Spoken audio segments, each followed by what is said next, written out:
Le Conseil national de transition présente La France libre. Lundi, mercredi, vendredi, 20h30, 22h. La France libre.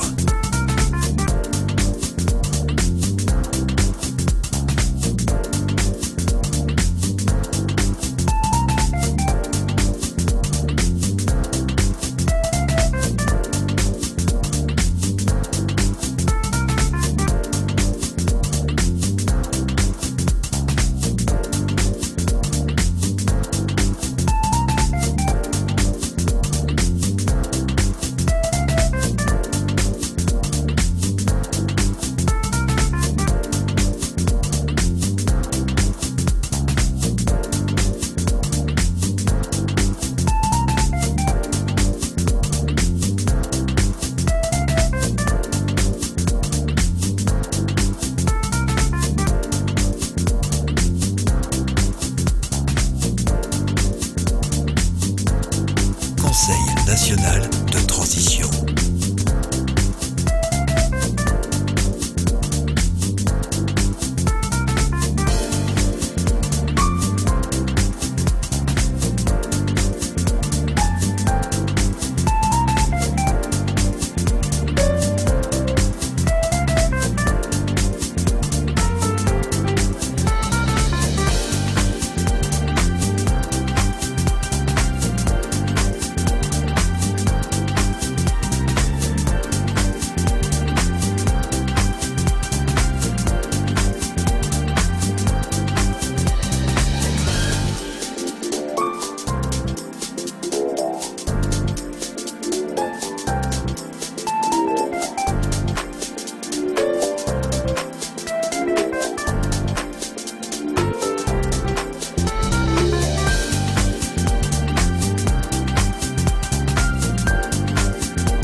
Nous sommes heureux de vous retrouver dans La France Libre, l'émission du Conseil national de transition. L'actualité tout de suite avec Philippe et Bruno.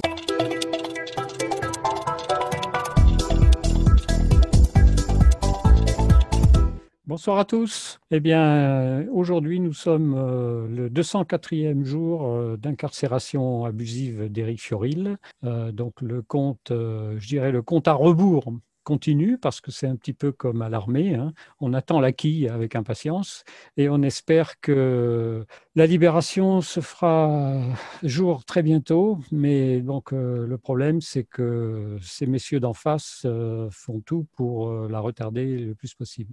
Donc, une pensée très forte pour Éric et donc on croise les doigts et que Éric garde la santé et le courage pour bientôt sortir. Voilà. Je te passe la parole, Philippe. Bonjour à tous, bonjour à toutes. Effectivement, je rebondis sur ce que dit à l'instant Bruno. Bien sûr qu'on a des pensées permanentes pour Éric, puisqu'il nous occupe en permanence.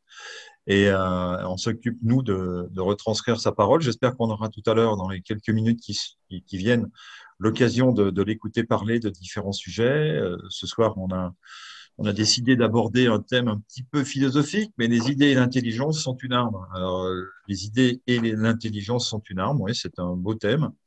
Donc voilà, on peut faire des choses un peu générales, mais on peut aussi, pour être un peu plus systémique, je dirais, aller vers des choses un peu plus terre à terre, comme par exemple dans l'actualité, ce que j'ai pu lire, comme vous tous, ou entendre sur CNews notamment, qui est une chaîne de télé, animé par un animateur dont on peut citer le nom, hein, je crois que c'est Pascal Praud, qui d'habitude je suis pas un fan de ce monsieur, mais je dois reconnaître que là, ce jour-là, il a fait avancer les choses puisqu'il a retranscrit une interview d'un directeur d'une HAS, dont j'oublie le nom tout de suite, une haute autorité de santé du côté de Bordeaux, si je ne me trompe pas. Voilà, et qui dit des choses qui ont fait dresser les cheveux sur la tête de Monsieur Pro, qui est un présentateur zélé de CNews. Et il dit quoi? Il dit nous sommes venus dans une tyrannie médicale, quoi. Et ça il conclut de ce qu'il entend de ce monsieur. Et effectivement, c'est une conclusion qui n'est pas tout à fait idiote. Et voilà, et ça, en plus, ça sert à rien de porter les masques. Vous nous dites qu'on a porté les masques jusqu'à maintenant, mais ça ne sert à rien. Donc, il y a tromperie. Enfin, ça va pas du tout. On est dans une tyrannie médicale. Bon.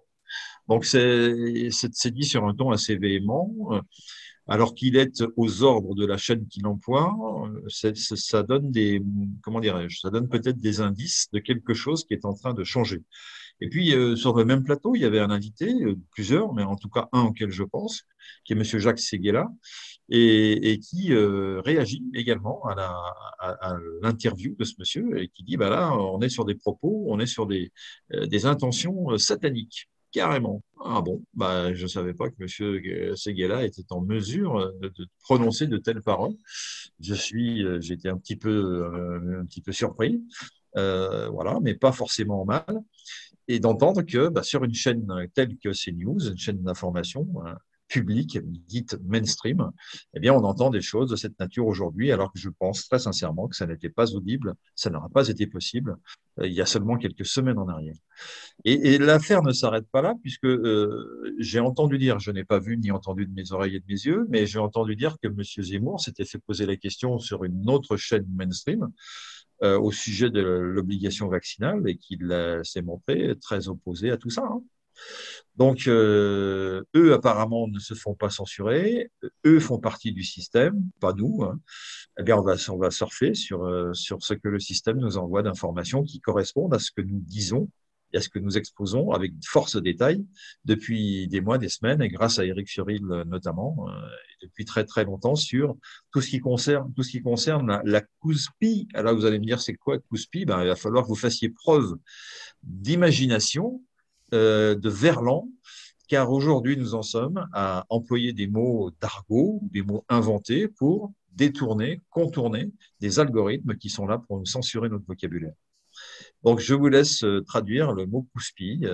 Faites œuvre d'imagination en la matière. Et il y aura d'autres termes qui diront la même chose pour dire la même chose lors des jours et des semaines suivantes. Faites confiance à notre intelligence, mais j'allais dire surtout à notre imagination pour trouver des solutions, pour trouver des mots qui sachent vous parler, mais qui ne seront pas repérés par les algorithmes de censure, tout simplement. Voilà pour l'actualité. Aujourd'hui, bah, je repasse du coup la main et la parole à notre ami Sylvain, si je crois qu'il y a des choses intéressantes à nous. Merci Philippe. Alors notre sujet de ce soir, l'intelligence collective, une arme, et nous aurons également en audio et en vidéo Éric Fiorile. Le mercredi soir à 20h30, le Conseil national de transition présente La France libre. Des discussions, des rubriques, de l'information. L'intelligence désigne communément le potentiel des capacités mentales et cognitives d'un individu, animal ou humain, lui permettant de résoudre un problème ou de s'adapter à son environnement. Elle se résume souvent au cerveau. On peut la subdiviser en différentes composantes. On parle d'intelligence pratique, collective, émotionnelle ou des affaires par exemple. Par extension, elle a été adaptée aux machines, on parle alors d'intelligence artificielle. Le nombre de neurones est lié à l'intelligence, mais seulement en partie. En effet, plus le cerveau est gros, plus il héberge de neurones et offre donc une capacité supérieure dans le traitement de l'information. Mais le nombre de neurones ne fait pas tout. Le nombre de connexions est aussi déterminant. Ainsi, les personnes dites intelligentes, c'est-à-dire définies comme telles d'après les tests de quotient intellectuel, se distingueraient aussi par un nombre important de connexions neuronales. L'intelligence a été décrite comme une faculté d'adaptation, apprentissage pour s'adapter à l'environnement, ou au contraire, faculté pour modifier l'environnement pour l'adapter à ses propres besoins. L'intelligence nous fait sortir des réflexes primaires et des préjugés. Elle est ce qui ordonne, met de l'ordre. L'intelligence nous donne la possibilité de développer notre connaissance du réel. L'intelligence collective, notre sujet de ce soir, avec Bruno, Philippe et Marie qui nous accompagnent. Bonsoir. Bonsoir à tous, une nouvelle fois. Je voulais déjà juste faire une toute petite correction par rapport à ce que Philippe a dit tout à l'heure. Éric Zemmour a bien parlé hier soir et c'était sur la même chaîne que Pascal Praud, c'était sur CNews. Et chaîne qui, justement, actuellement est de plus en plus décriée par toutes les autres chaînes mainstream parce qu'elle a le tort de dire de plus en plus la vérité et d'inviter des gens qui n'étaient pas invités ailleurs. Et donc, ça gêne la pensée unique. Voilà donc ce que je voulais juste dire par rapport à tout à l'heure. Maintenant, je vais aborder avec vous la notion d'intelligence collective. Parce qu'en fait, il y a une personne qui a développé donc l'idée de l'intelligence collective vraiment à son terme et au niveau le plus élevé, c'est Éric Fiorile. C'est vrai que dans l'histoire, on a des groupes d'individus qui se sont réunis, etc. Mais le fait de travailler vraiment ensemble au niveau des cerveaux et d'aboutir à quelque chose, c'est assez rare. Il y a des exemples dans l'histoire, hein, mais c'est assez rare. C'est vrai que quand on remonte il y a 10 000 ans, bon, on avait des tribus qui étaient donc des petits groupes. Au départ, il n'y avait pas vraiment de chef. Au départ, vous aviez des gens qui se réunissaient et puis qui travaillaient ensemble sur un sujet qui leur permettait d'évoluer, d'améliorer les choses. Et petit à petit, c'est comme ça que l'humanité a commencé à bouger. Et puis après, vous avez eu des écoles, même des écoles où les gens se réunissaient pour développer des idées nouvelles ou développer une science qui avait été transmise par les anciens. Je peux parler par exemple des écoles de mystère en Égypte, de la bibliothèque d'Alexandrie, ou alors Pythagore avec son école là, en Sicile, où finalement ils apprenaient à développer des nouveaux concepts mathématiques, etc. Et puis plus proche de nous, on a un exemple énorme d'utilisation de l'intelligence collective, c'est Thomas Edison qui s'est réuni donc à la fin du 19e siècle avec une équipe de scientifiques collaborateurs à lui, et ça a abouti à des dizaines et des dizaines de brevets, à commencer par l'ampoule électrique jusqu'au phonographe, etc., etc. Donc beaucoup de découvertes qui font le monde d'aujourd'hui sont venues de ce petit cerveau collectif de quelques personnes qui étaient réunies. Et puis vous avez par exemple Gustave Eiffel avec son équipe d'ingénieurs qui a abouti à des résultats que vous savez.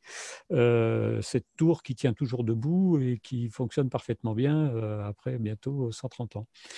Donc, dans l'histoire, on a énormément de fois où on a eu des personnes qui se sont réunies et qui ont, soit pour faire un projet, soit pour des raisons politiques, soit même pour une religion, hein. On parle de 12 personnes qui se sont réunies autour d'un certain Jésus, et finalement, le résultat a été un certain succès, parce que 2000 ans après, on en parle encore, et j'en passe.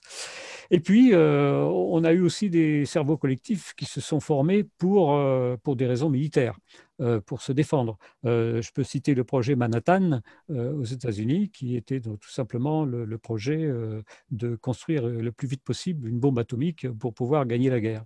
Et donc là, vous avez des milliers de scientifiques qui se sont réunis et qui ont abouti effectivement à la bombe atomique.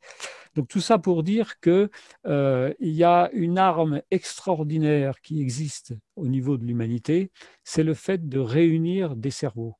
Quand on prend l'architecture du cerveau humain, comme disait Sylvain tout à l'heure, on a des centaines de milliards de neurones qui sont des cellules nerveuses qui communiquent par des moyens électriques avec les autres cellules nerveuses par des connexions.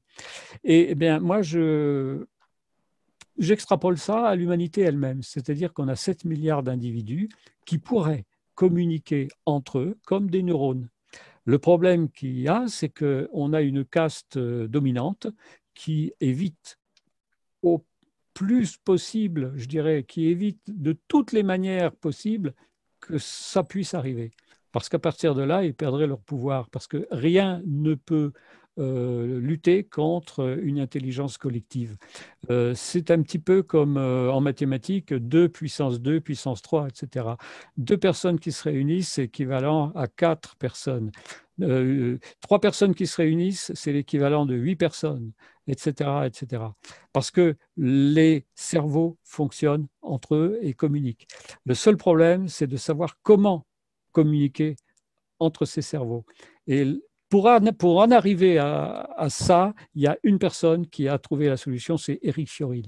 Éric Fiorile a créé le concept des commissions qui permet à un groupe de personnes de communiquer, d'exposer ses idées sans se battre, d'une manière bienveillante. Chacun expose ses idées, les idées se réunissent, on aboutit à une synthèse qui est bien supérieure à ce que chacun a déposé comme information au départ.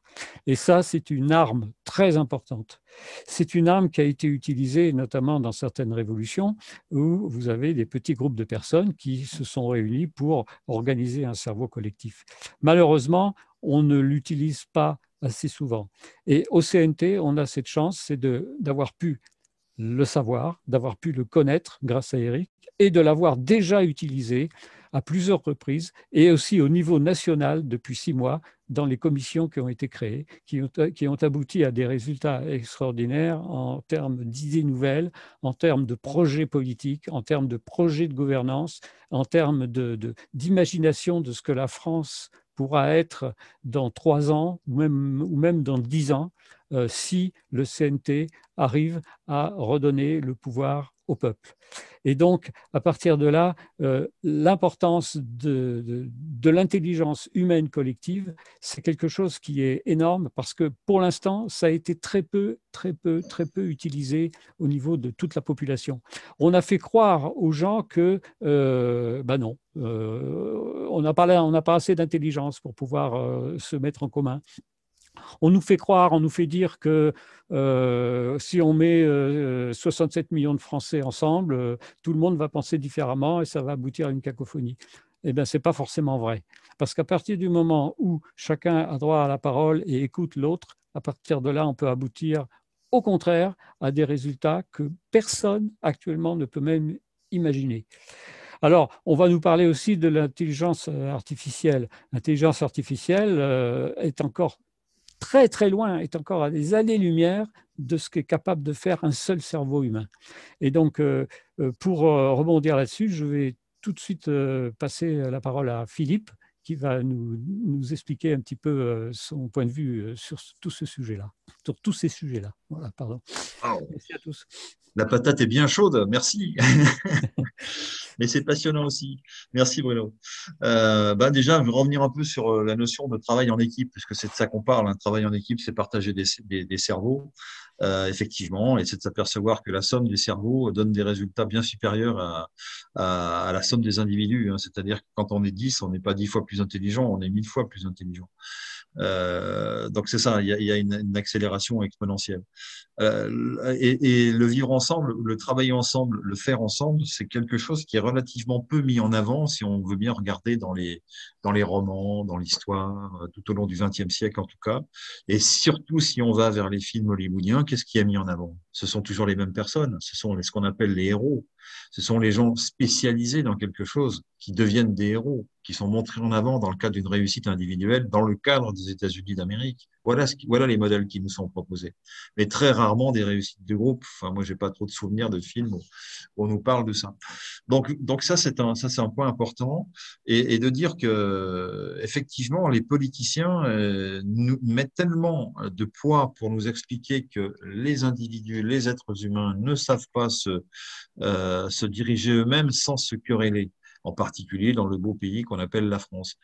C'est vrai qu'il y a des querelles faciles, c'est parce qu'il y a des sujets multiples et qu'il aurait fallu traiter de ces sujets dans la paix plutôt que dans l'agacement, voire l'opposition, et la dualité. Bien sûr que tout ça n'est pas normal, mais tout ça est voulu. Enfin, en tout cas, c'est ce que nous postulons, nous, au sein du CNT, c'est que toutes ces méthodes qui ont consisté à mettre en avant, à faire valoir le fait que travailler ensemble, ça ne menait nulle part, ce sont des méthodes qui ont été mises en avant par d'autres que nous, par ceux qui nous dirigent, pour faire la preuve que nous avons besoin d'eux pour être représentés par eux. Autrement dit, leur sous-traiter notre libre arbitre, leur sous-traiter un certain nombre de décisions, et en particulier notre consentement sur bien des points qui ne sont pas du tout dans notre intérêt. Voilà.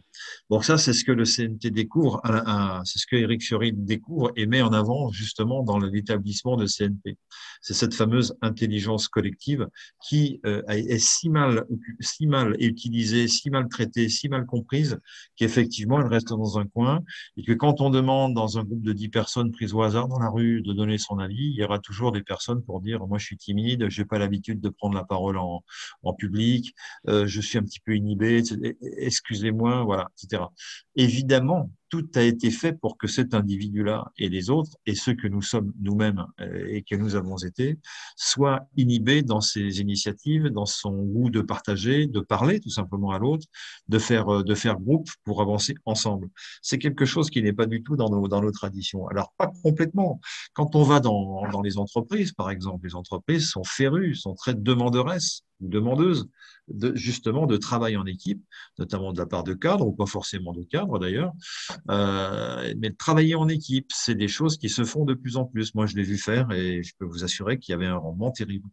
Par contre, tout ce qui concerne la notion de boîte à idées, pour dire vous êtes intelligent, vous avez une idée, vous allez l'écrire sur un bout de papier, de préférence anonymement, et vous allez le mettre dans la boîte. Alors ça, c'est véritablement la mort de l'intelligence collective. C'est l'inverse de l'intelligence collective. Ce sont des choses qui vont à l'encontre d'un résultat espéré. Les boîtes à idées, ça finit régulièrement au panier, hein. Il n'y a rien qui en sort. Par contre, de l'échange du tac au tac, sans qu'il y ait de dualité et qu'il y ait d'énervement, mais un échange en direct entre des personnes qui n'avaient pas vu les choses de cette manière-là, qui les voyaient d'une autre façon et qui se sont ralliés à une idée qui n'était pas la leur. Quand on atteint ça dans le cœur d'un homme et dans le cerveau d'un homme, on a marqué des points énormes pour lui, c'est-à-dire que c'est une ouverture à l'autre. Et quand on commence à s'ouvrir à l'autre, alors là, la boîte de Pandore s'ouvre et le collectif peut jouer à 100%. Et on obtient des résultats qui sont extraordinaires. Et c'est tout ce que nos gouvernants ne veulent pas. Voilà. Ils veulent que nous soyons individualisés, ils veulent que nous soyons spécialisés au sens d'un ouvrier spécialisé. Et accessoirement, de temps en temps, on mettra en avant tel ou tel héros pour bien faire comprendre aux gens que si vous n'avez pas la chance d'être aussi courageux que ce monsieur ou cette dame, d'être aussi intelligent que ce monsieur ou cette dame, d'être aussi beau que ce monsieur ou cette dame, vous avez zéro chance de réussir dans la vie. Et ça, c'est vous enfoncer 6 pieds sous terre avant la lettre, quoi. Donc, c'est justement tout ce qu'il faut éviter. Et donc, on doit désinhiber. Chacun a quelque chose à dire, chacun a quelque chose à proposer dans ce vaste monde. Et les humains sont sur Terre, pas forcément pour travailler, mais en tout cas pour évoluer, ça c'est sûr. Et donc, il faut désinhiber tout ce petit monde et faire en sorte, notamment au sein du CNT, que tout le monde ait la parole. Et au travers des commissions qu'a fort bien évoqué à l'instant Bruno, on s'est rendu compte, je me suis rendu compte avec quelques autres personnes, que nous avons véritablement un trésor à exploiter. Ce trésor, c'est ce fameux travail en commun, c'est cette intelligence collective. Alors, quelle est la différence entre travailler en commun et faire jouer l'intelligence collective? Je crois qu'on ne peut pas faire l'un sans avoir l'autre. Mais il y a manière et manière d'avoir l'intelligence collective. C'est-à-dire que si vous mettez des personnes pour discuter de la couleur de l'immeuble, de la couleur du ravalement de la façade, et que vous faites ça aux voix, vous aurez des personnes, deux qui seront d'accord pour telle couleur, 3 pour une autre, etc. Mais ça, c'est pas de l'intelligence. C'est mettre les gens devant des choix qui sont des choix bébêtes, qui sont des choix qui, par avance, annoncent une lutte. Ce sont des choix qui sont faits, proposés par des personnes dont je dirais un petit peu, qui ont le cerveau un petit peu pervers, quoi, hein, de façon à s'adresser de cette façon-là à des êtres humains souverains et indépendants. C'est pas comme ça qu'on parle aux gens. C'est pas en leur disant vous allez vous battre pour déterminer quel sera le plus costaud, qui aura gain de cause pour obtenir la couleur qui l'intéresse sur l'immeuble. Voilà, c'est pas de ça qu'on veut parler. Donc, ce qu'on veut parler, c'est faire des propositions pour savoir si par hasard cet immeuble, on pourrait pas le démolir et le reconstruire ailleurs, si par hasard on pourrait pas changer la climatisation, si par hasard on pourrait pas faire des travaux qui vont faire en sorte que ça ne soit pas une passoire thermique, etc., etc. Ça, ce serait un débat intelligent plutôt que de se poser la question de la couleur. Mais voilà, mais quand on nous enferme vers des choix limitants, eh bien, à chaque fois, le collectif se fait piéger. Et il s'agit de dépiéger le collectif et de le faire sortir de la lampe comme Aladdin sortait de la lampe en frottant la lampe. La lampe d'Aladin, le génie sortait de la lampe. Voilà. Il faut faire sortir le génie collectif d'une lampe, d'une prison dans laquelle il se trouve depuis trop longtemps. Et ça, c'est exactement ce qu'Éric Fiorile a mis en avant. Il a mis ça en avant en étant lui-même quelqu'un d'extrêmement informé, en étant lui-même quelqu'un d'extrêmement savant de plein de choses dans des domaines très particuliers, la médecine en particulier, mais pas seulement. Il avait beaucoup il a beaucoup de connaissances en philosophie, enfin dans d'autres domaines encore. Et c'est un homme qui pourrait dire, moi, je suis le chef, je vais être le chef d'un groupe. Eh ben, il dit pas ça du tout. Il dit, si toutes les personnes font comme moi j'ai eu la chance de faire, on va devenir une intelligence collective absolument imbattable. et en particulier par rapport à des projets qu'on peut citer ici, qui sont des projets d'intelligence artificielle, dont on nous promet qu'on va faire des humains demain qui n'auront plus l'affect, qui n'auront plus l'affectif, mais qui auront une super intelligence. Alors, je vois pas très bien à quoi une intelligence même supérieure va servir si on a détruit l'affectif, l'affect et l'humanité et l'âme, disons les choses, et l'âme de l'humain. Donc, qu'est-ce qu'on veut? Est-ce qu'on veut continuer d'être intelligent et progresser demain en faisant une évolution de cette humanité-là, telle que nous la connaissons depuis nos parents, nos arrière-grands-parents et la nuit des temps, virgule, ou bien est-ce qu'on prévoit de se tourner vers une société où nous allons tous être, par des moyens techniques sur lesquels je ne veux pas revenir, mais nous allons tous être des intelligents supérieurs, mais sans cœur, sans âme, sans affect. Et ça, c'est plus de l'humanité. Nous, ce qu'on veut, c'est faire progresser l'humain, bien entendu, le faire se développer, le faire se réveiller par rapport à certaines choses que je viens d'évoquer jusqu'à maintenant, certaines inhibitions, certaines choses qui lui ont été masquées, et que les peuples, chacun d'entre nous, on mérite de découvrir à nouveau. Donc voilà. Donc est-ce qu'on va jouer l'un contre l'autre, l'humanité en pleine croissance et en plein éveil consciemment, donc en pleine expansion, si je puis dire, de sa conscience, et nous versus par opposition à une intelligence artificielle dans laquelle on peut être basculé du jour au lendemain par des moyens, par exemple la COUSPI, ça peut être une solution pour faire en sorte de sélectionner dans nos cerveaux des parties et puis d'en éliminer d'autres pour faire de nous des choses autres que des êtres humains tels que nous avons connus jusqu'à maintenant. Donc on ne veut pas d'intelligence collective pour faire ce type de monde, on veut de l'intelligence collective pour faire progresser celui dans lequel nous avons vécu jusqu'à maintenant, le changer vers un nouveau paradigme. Ça, c'est exactement les termes qu'emploie Eric.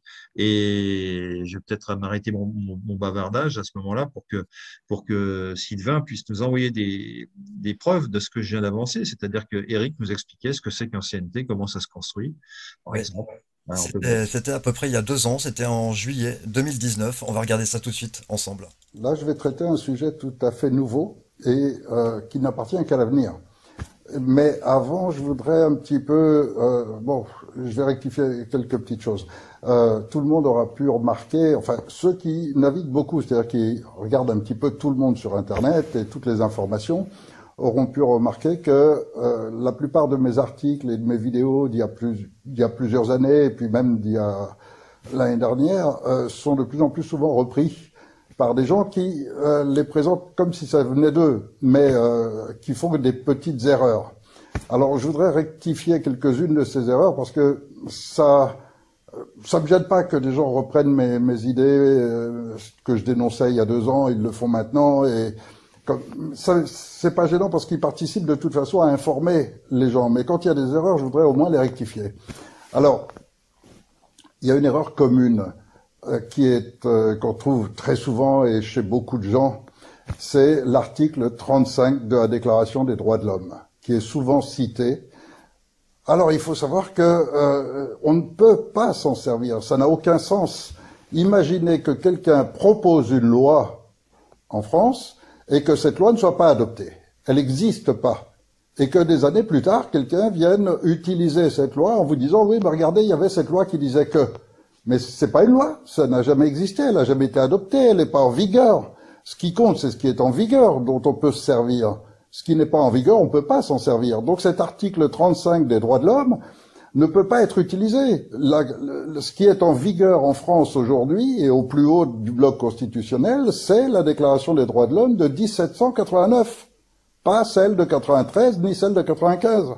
Donc et en plus de ça, ça ne nous prive rien. Parce qu'il y avait une bonne raison si on est resté sur celle de 1789, c'est que elle dit tout ce qu'il faut dire, il n'y a pas besoin de plus, et qu'avec 17 articles, le but était qu'elles soient enseignées dans les écoles et que ça fasse partie du programme le programme civique, de façon à ce que les jeunes, à partir de l'âge de 11-12 ans, tout le monde connaît par cœur ses droits, ses devoirs, donc automatiquement qui vont avec, puisque c'est le pendant du droit. Alors, 17 articles pour les enfants, c'était très facile à mémoriser. Donc tous les gamins à l'époque, à l'âge de 11 ans, 10 ans, 11 ans, 12 ans, les connaissaient par cœur et c'était facile. Passer à 35 articles au lieu de 17, c'était vraiment beaucoup. Et quand on parle de résistance à l'oppression, de toute façon, c'est un droit qui figure dans celle de 1789. Donc, il n'y a pas besoin d'aller se compliquer la vie à aller chercher un article qui est pas en vigueur et qui a aucune utilité. Donc ça, c'est une des erreurs que vous trouvez chez beaucoup de gens qui font des vidéos, qui écrivent des articles plus ou moins, mais au moins des petits commentaires sur les réseaux sociaux, etc.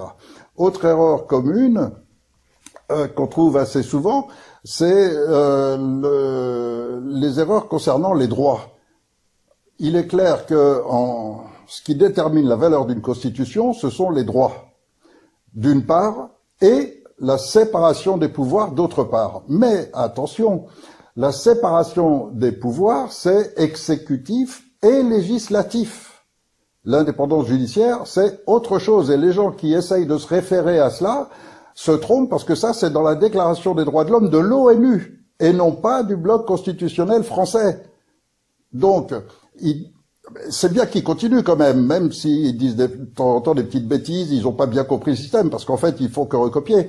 Mais c'est pas grave, ils rappellent quand même des choses essentielles, et puis après, les gens peuvent prendre la Déclaration des droits de l'homme, la lire clairement, et lire celle de l'ONU, et ils verront qu'effectivement, c'est pas le fait que l'institution judiciaire soit sous l'exécutif, c'est pas suffisant.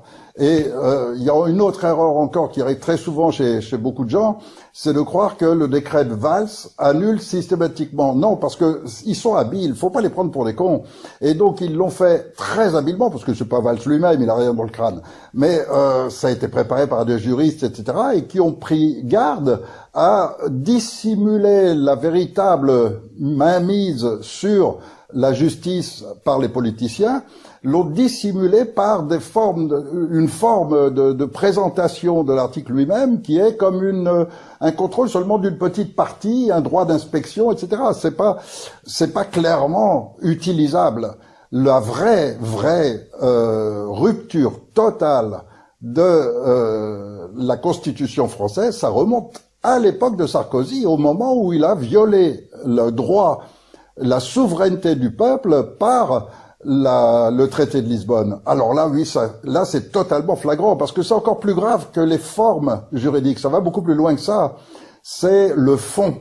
Et le fond, c'est ce qu'il y a de plus vrai, de plus exact. Toute cette déclaration des droits de l'homme dans son ensemble représente et défend avant tout la souveraineté du peuple.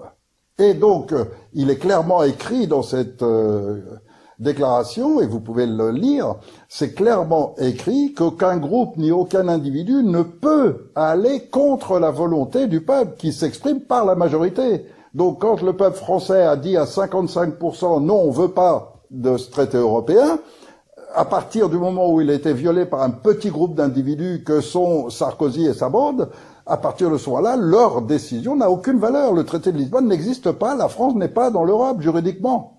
Donc, ça remonte à cette époque-là. Alors, parmi ces concepts que beaucoup de gens ont repris de toutes nos vidéos et de tout le travail qu'on a fait au CNT, il y a surtout celui de la transition, qui maintenant arrive même chez les politiciens. Mais il faut bien distinguer le mot transition, qui veut bien dire ce que tout le monde comprend, que eux utilisent pour eux-mêmes, c'est-à-dire en se disant je viens et puis je vais mettre en place une assemblée, une constituante, et puis on va faire une transition grâce à moi, etc. Mais en restant dans le système. Et ça n'a rien à voir. C'est pas du tout le concept qu'on a lancé avec le CNT. Le concept du CNT, c'est une vraie transition politique citoyenne. Exclusivement. Éric Fiorilde, en 2019. Transition politique citoyenne exclusivement, absolument. Donc ça, d'abord, c'est toujours un plaisir d'entendre, de revoir Éric dans de bonnes dispositions. Là, il est fringant, il est bien, alors qu'aujourd'hui, on ne sait pas, enfin, on se doute qu'il est moins bien. Et puis, il explique les choses de façon extrêmement claire, et ça, c'est parfait. Et voilà, donc un petit peu d'émotion avec ces images, mais en même temps une leçon par rapport à celles et ceux qui croient utile, à tort ou à raison, de le paraphraser, de reprendre ces éléments sans en avoir la capacité, sans avoir la capacité d'en faire soit l'exposer de façon correcte, soit d'étaler la compréhension de ce qu'il y a derrière de façon correcte également, ce que lui sait faire évidemment. Euh, voilà. Donc les intentions qui viennent derrière ces constats sur notamment la DDHC, la Déclaration des droits de l'homme et des citoyens, qui amène à un certain nombre de constats. L'argumentaire sur la trahison de 2008 par Sarkozy, il est imparable. Il est juste imparable. Et les politiciens n'ont qu'une solution, c'est de ne jamais en parler. Voilà, rien sur ces sujets-là. Donc, nous, il faut qu'on réagisse et qu'avec l'intelligence artificielle, on fasse les choses différemment. Et l'intelligence artificielle chez nous au sein du CNT, on a déjà eu l'occasion, excusez-moi, je rectifie, c'est pas du tout l'intelligence artificielle, c'est l'intelligence collective. L'intelligence collective par laquelle on a eu l'occasion de travailler sur les commissions au sein du CNT nous montre que justement, lorsqu'il y a quelqu'un qui dit des choses qui sont incomplètes ou qui sont mal pensées, etc., eh bien, la personne à côté de lui ou un petit peu plus loin va le forcer à aller dans sa réflexion. Alors, s'il n'a pas la réponse, ça va forcer cette personne à aller la chercher dans le tour de table. Et si elle n'est pas dans le tour de table, on va aller la chercher à l'extérieur. Mais la démarche aura lieu. Alors que si on est seul, on va être beaucoup plus négligent, on va affirmer des choses, on va croire qu'on a tout compris alors qu'on s'est un peu trompé. Ça ne veut pas dire qu'on est bête, hein, mais ça veut dire que quand on est seul, on est moins fort qu'à plusieurs. C'est bête ça, de dire ça, mais c'est exactement ça. Et là, je voudrais simplement enchaîner sur le fait que le travail ensemble, sur le fait que l'intelligence collective, c'est du vivre ensemble. Évidemment, ça met en cause le vivre ensemble. On a eu, au travers des commissions, j'y reviens, des éclairs vraiment des choses très, très intéressantes qui sont sorties des groupes. Et surtout, la démonstration qui, pour moi, a été faite, c'est que désormais, on n'a plus besoin de représentation. Pourquoi dire aujourd'hui, je vais aller voter pour un représentant qui demain fera à peu près ce qu'il veut, en fonction de ce qui l'intéresse, en fonction de la corruption qui règne autour de lui et de sa capacité à y résister ou pas.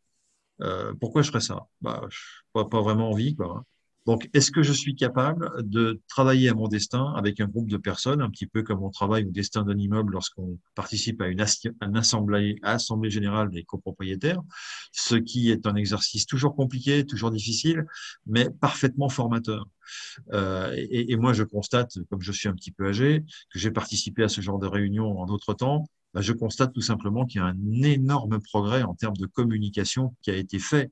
Alors bien sûr, au travers des échanges Internet qui permettent d'aller un petit peu plus vite, de gagner du temps, mais au niveau de la qualité des échanges, du respect de la parole des autres, de l'écoute des autres, etc., c'est véritablement, dans ma modeste vie, j'ai vu cette évolution-là justement au sujet d'une bête assemblée générale de copropriétaires. Voilà, c'est des choses qui sont basiques, mais c'est exactement ça qu'on retrouve dans les commissions.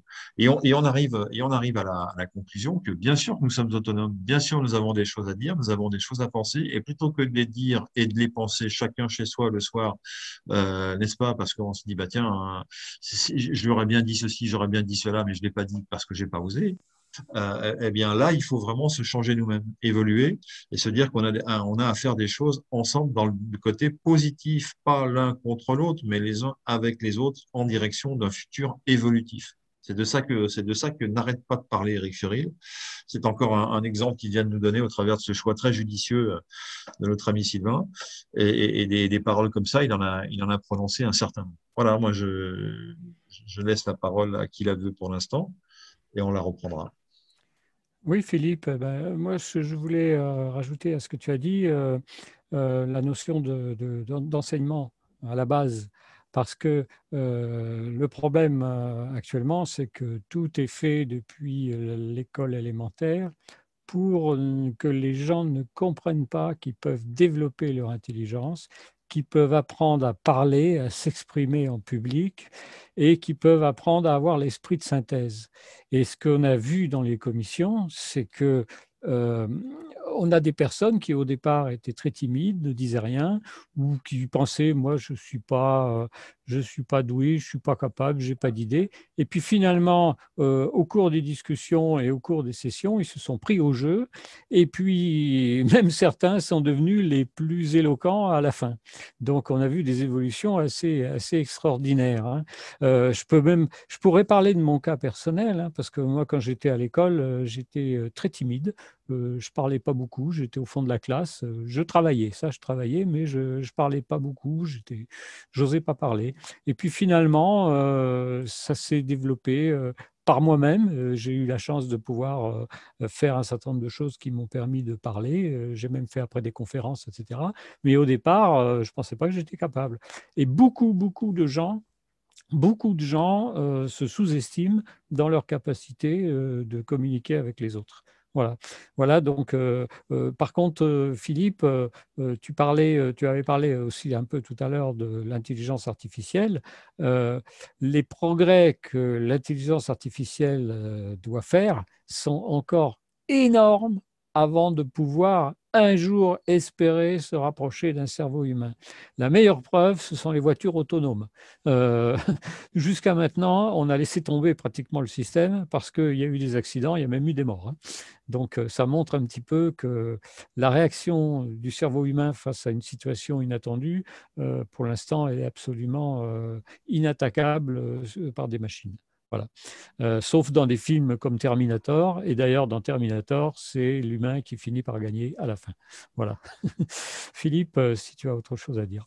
Oui, oui, rentrer un peu dans les détails. Donc, les idées et l'intelligence sont une arme. Effectivement, c'est un sous-titre à notre sujet de ce soir.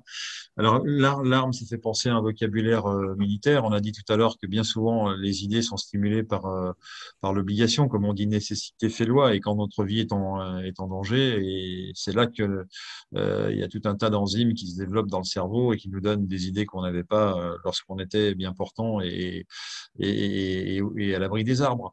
Donc voilà, ça c'est des vraies notions. Donc il y a des événements qui font que on va devenir différent, on va progresser dans l'intelligence, effectivement, grâce à l'intelligence, et on va progresser dans la manière de faire, dans la manière d'être. Alors tu as évoqué, Bruno, tout à l'heure, notamment les groupes avec lesquels Edison a travaillé. Effectivement, il a beaucoup travaillé en groupe. Mais il n'a pas franchement joué le jeu du travail en collectif, quoi. Il a salarié les personnes et celles qui lui apportaient les meilleurs services touchaient le même salaire. Voilà, j'ai pas souvenir qu'il ait partagé tous les fruits des résultats de ses brevets qui ont été déposés. Et puis, il a donné de mauvaises idées à d'autres savants qui ont un petit peu échaudé à cause de lui, qui eux-mêmes, ces savants, ont eu tendance à travailler tout seuls dans leur coin. Et aujourd'hui, rétrospectivement, je me demande pourquoi des gens aussi brillants que Tesla, par exemple, ont été amenés à travailler de façon assez seule. Il n'avait, dit-on, hein, je connais un petit peu sa biographie, il n'avait, dit-on, de rapport qu'avec un neveu, qui il parlait de ses travaux, etc., mais personne d'autre, et notamment pas Einstein, et notamment pas Edison. Alors Edison, il avait été en quelque sorte une sorte de son promoteur au tout départ de la jeune carrière de Tesla. Tesla avait travaillé pour le compte de Edison. Et Edison lui avait lancé un pari. Il avait dit, tiens, si tu fais ça, si tu arrives à faire ça, mais vraiment, hein, si tu arrives à faire ça, je te donne 10 millions de dollars. Voilà, cash. Et Tesla l'a fait, tout simplement. Et Edison lui a dit, j'espère que tu n'as pas pris ma parole au sérieux. Et ça a fait en sorte que ce monsieur s'est refermé sur lui-même. Il n'était pas natif, il n'était pas américain de nature. Euh, et donc ça l'a vraiment meurtri. Et il a trouvé d'autres sponsors, mais il a travaillé seul toute sa vie. C'est ce qui est grave, c'est qu'aujourd'hui encore, on court après ses travaux parce qu'on ne sait pas trop à qui il les a remis, s'il les a remis, s'il les a cachés, où est-ce qu'il les a cachés, est-ce que c'est le FBI qui est parti avec, est-ce que c'est la CIA, est-ce que c'est je ne sais qui, est-ce que c'est les nazis, j'en passe à des meilleurs. Donc on ne sait pas trop. Donc ça, c'est le fruit d'un travail solitaire, d'un travail avec une humanité difficile, car il a eu une humanité difficile, cet homme. Il s'intéressait beaucoup plus aux pigeons qu'aux humains. Ça en dit long sur sa misanthropie, je dirais. etc. Le travail collectif, s'il avait pu travailler collectivement, je pense qu'il l'aurait fait, mais il n'a pas trouvé à la fois d'intelligence qui soit à son niveau, mais ça c'est logique, il était véritablement au-dessus du lot en termes d'intelligence et de compétences, mais surtout humainement, il n'a pas trouvé les êtres humains en qui faire confiance pour avancer dans ses travaux beaucoup plus sereinement. Et ça, c'est un grand gâchis. Et c'est à mon avis la marque que l'intelligence, si grande soit-elle, si elle n'est pas protégée par un travail de groupe, si elle n'est pas noyée dans un travail de groupe, peut tout à fait être perdue, tout simplement. Alors, on n'a pas tout perdu des travaux de Tesla, mais on sait qu'on a perdu une chose essentielle, ce sont ses travaux sur l'énergie libre, évidemment, par lesquels il exposait que chaque millimètre cube de l'atmosphère et de terres entre les étoiles était composée d'énergie, quoi. Chose qui était totalement inexplicable et incompréhensible par les savants de son époque. Donc toutes ces choses-là sont en train d'être remises en cause, notamment par la physique quantique, effectivement. Mais voilà, donc il faut repartir à zéro, alors qu'on sait qu'on a vu passer un être extraordinaire qui avait toutes ces connaissances, mais qui a dû les garder pour lui, les protéger, voire même pour certains cas les détruire pour éviter qu'elles ne soient mal utilisées parce qu'il était mal entouré par des financiers qui ne voyaient que l'aspect individuel, par des financiers qui ne voyaient qu'une spécialisation et qui ne voyaient qu'un héros chez ce monsieur, mais qui n'avait absolument pas envie que tout le monde vive aussi bien que le prédisait Tesla, puisque Tesla, il proposait l'énergie gratuite. Et quand ses sponsors lui disaient, mais d'accord, l'énergie gratuite, mais où est-ce qu'on met le compteur? Alors, même si il n'y a pas de compteur, ça sera gratuit. Bon, bah, le lendemain, son laboratoire prenait feu. C'était étrange parce que ses sponsors n'avaient pas du tout envie qu'il existât une énergie dite gratuite qui pourrait être distribuée à tout le monde et qui ferait tomber leur chiffre d'affaires évidemment et leur influence dans le monde. Voilà, dans le monde dans lequel nous sommes aujourd'hui. Donc, le fait de sortir de tout ça et d'aller vers l'intelligence collective, on va découvrir ce genre de choses et surtout, on va se dédouaner des fameux sponsors. On va se dédouaner, on va s'en désengager. Qu'il le veuille ou non, ça va se passer comme ça. Parce qu'il y a eu trop de mal de fait, il y a eu trop de mauvais argent qui a été fait avec le sang, avec les gens du peuple évidemment, mais pas simplement du peuple prolétaire, hein, avec tout le monde, quoi. Donc, il va falloir sortir de ça. Voilà, donc je voulais rectifier cette petite aparté au sujet d'Edison, qui est un savant éminent, mais qui humainement était, on peut dire, un petit peu discutable à ce niveau-là, quoi. Oui, il y a eu Voilà. une grosse bagarre entre Edison et Tesla d'ailleurs. Tesla pour l'électricité alternative et le courant Alors, alternatif et Edison pour le courant continu. Ils se ça, sont bagarrés, ils se sont bagarrés. c'était avant que l'un travaille pour l'autre, évidemment, hein, bien sûr, oui. Ils se sont battus. Mais ça, c'était une querelle d'experts, ça, c'était passionnant. Cette époque était beaucoup plus créative qu'aujourd'hui, hein. C'est-à-dire que depuis la relativité générale, en science, on n'a pas la théorie de la relativité générale, on n'a pas fait de bond aussi important, bien loin s'en faut. Voilà. Donc à l'époque, il y avait véritablement des savants qui faisaient avancer la pensée et c'était une époque féconde en connaissances scientifiques. Alors aujourd'hui, ce qu'on sait, c'est que bah, malheureusement, si elle est féconde aussi, hein, cette période, dans celle dans laquelle nous vivons, malheureusement, tout nous est caché, quoi. C'est à peu près tout ce qu'on sait, c'est qu'il y a des choses merveilleuses, mais qu'on ne connaît pas. Donc voilà, donc le CNT aura aussi cette mission de faire en sorte de dévoiler les choses. On est dans une divulgation, presque au sens biblique du terme, dans une apocalypse, hein. C'est la révélation, l'apocalypse. Alors il n'y aura pas que des révélations scientifiques, il y en aura d'autres. Quand j'écoute Monsieur Pascal Praud nous expliquer que nous vivons dans une tyrannie sanitaire, c'est une révélation de voir, pour moi, de voir que des télévisions mainstream sont capables de laisser parler un journaliste de cette façon, alors que je n'imaginais pas que c'était possible il y a quelques jours en arrière. Donc les choses évoluent, on va bien voir de quelle façon. Nous, on pousse nos pions. Le CNT, c'est un modèle, c'est un modèle qui a été inventé par Eric. Il lui a donné une âme, il a donné une direction également, une mission et en tout cas pour la France, et nous sommes derrière et nous sommes avec. Voilà ce que je peux dire ce soir. Mais dans l'histoire, il y a eu toujours et souvent des gens qui ont eu raison trop tôt. Donc malheureusement, effectivement, ils étaient seuls. Et on a découvert des fois 100 ans ou 200 ans après qu'ils avaient raison. La chance qu'on a actuellement, d'une part avec le CNT et d'autre part avec les moyens de communication qu'on a actuellement, Internet et autres, c'est que le CNT va donner la possibilité de dévoiler des centaines de milliers de brevets qui ont été mis sous le boisseau et de permettre à des scientifiques internes au CNT ou externes au CNT de pouvoir travailler en toute liberté pour faire exploser ces connaissances qui ont été cachées depuis très très longtemps. Voilà.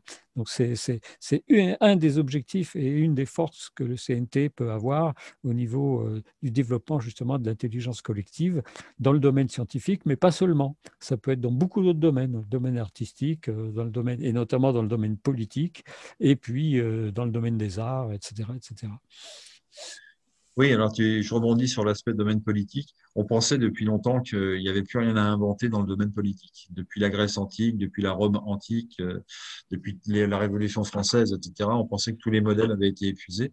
Et qu'aujourd'hui encore, on a des gens qui nous disent, mais de toute manière, on a tout essayé, ça marche pas, le pouvoir au peuple, ça marche pas, il n'y a rien qui marche pas, en fait. À part la représentation qui nourrit grassement des représentants dont on s'aperçoit avec le temps qu'ils nous trahissent régulièrement.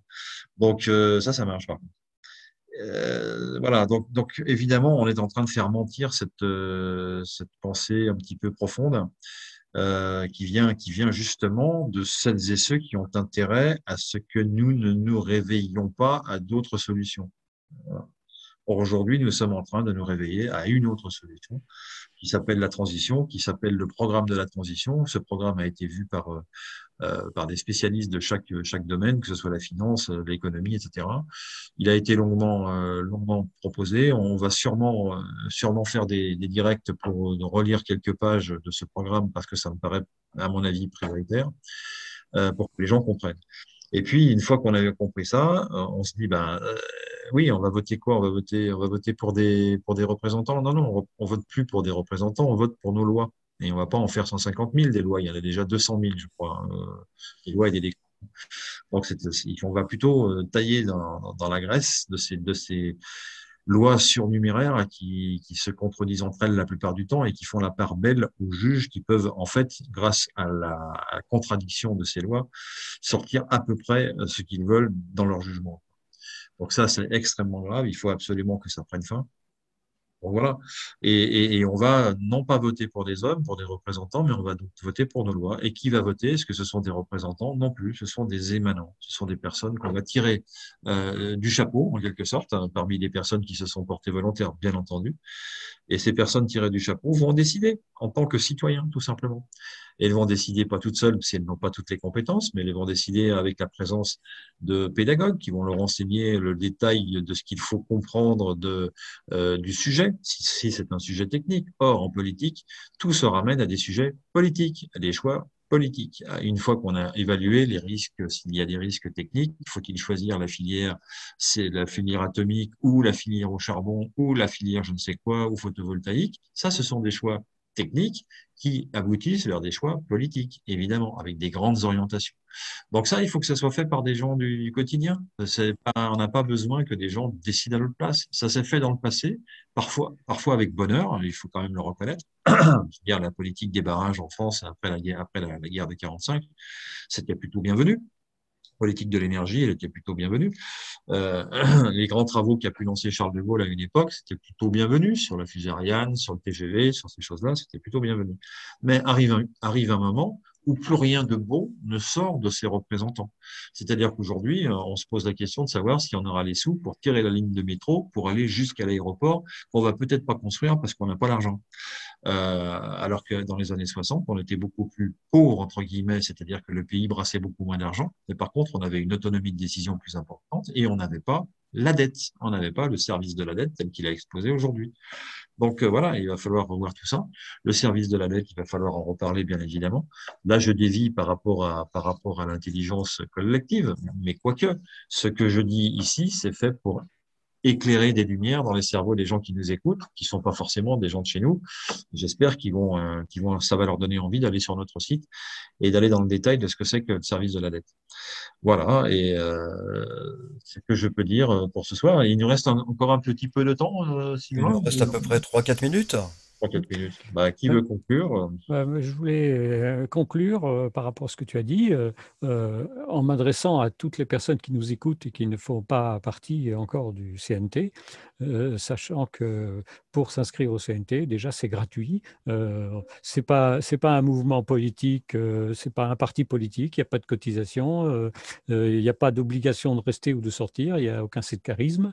Et donc à partir de là, que celui qui s'inscrit au CNT, eh bien, il peut avoir la chance de découvrir et de participer à cette expérience d'intelligence collective, que ce soit au niveau des commissions ou au niveau des actions que le CNT peut faire aussi bien sur le terrain qu'au niveau de réunions à petit niveau ou à plus grand niveau pour discuter avec d'autres membres du CNT d'une nouvelle façon de voir l'évolution du pays, d'un nouveau paradigme, d'un changement de système qui nous permettra vraiment d'arriver à, je dirais pas à une utopie ou à un idéal, mais d'arriver à quelque chose qui sera complètement différent et totalement rénové, et pour redonner sa fierté et la grandeur à notre pays, cette grandeur qui existe toujours de manière latente, mais que on nous a fait croire, on nous a empêché de découvrir et de ressentir réellement, alors qu'elle existe bien dans la tête de chaque Français, de chaque Gaulois réfractaire, entre guillemets. Mais justement, il ne faut pas oublier que la France est un pays qui a, dans les 500 dernières années, pratiquement fait toutes les plus grandes découvertes qui ont permis à l'humanité d'avancer sont venues de la France. Donc, il y a un grand espoir à avoir, et ceux qui veulent nous rejoindre, eh bien, non seulement ils seront les bienvenus, mais ils pourront justement multiplier cette intelligence collective. Voilà ce que je voulais dire. Merci à tous. Merci Bruno. S'inscrire au CNT, c'est ne plus être seul. Et pour ce faire, eh bien, vous allez sur www.conseilnational.tv. Excellente soirée. Nous nous retrouverons vendredi à partir de 20h30. Merci à Philippe, merci Bruno, merci Marie. Excellente soirée à vous. À vendredi. Le Conseil national de transition présente La France libre. Lundi, mercredi, vendredi, 20h30, 22h. La France libre.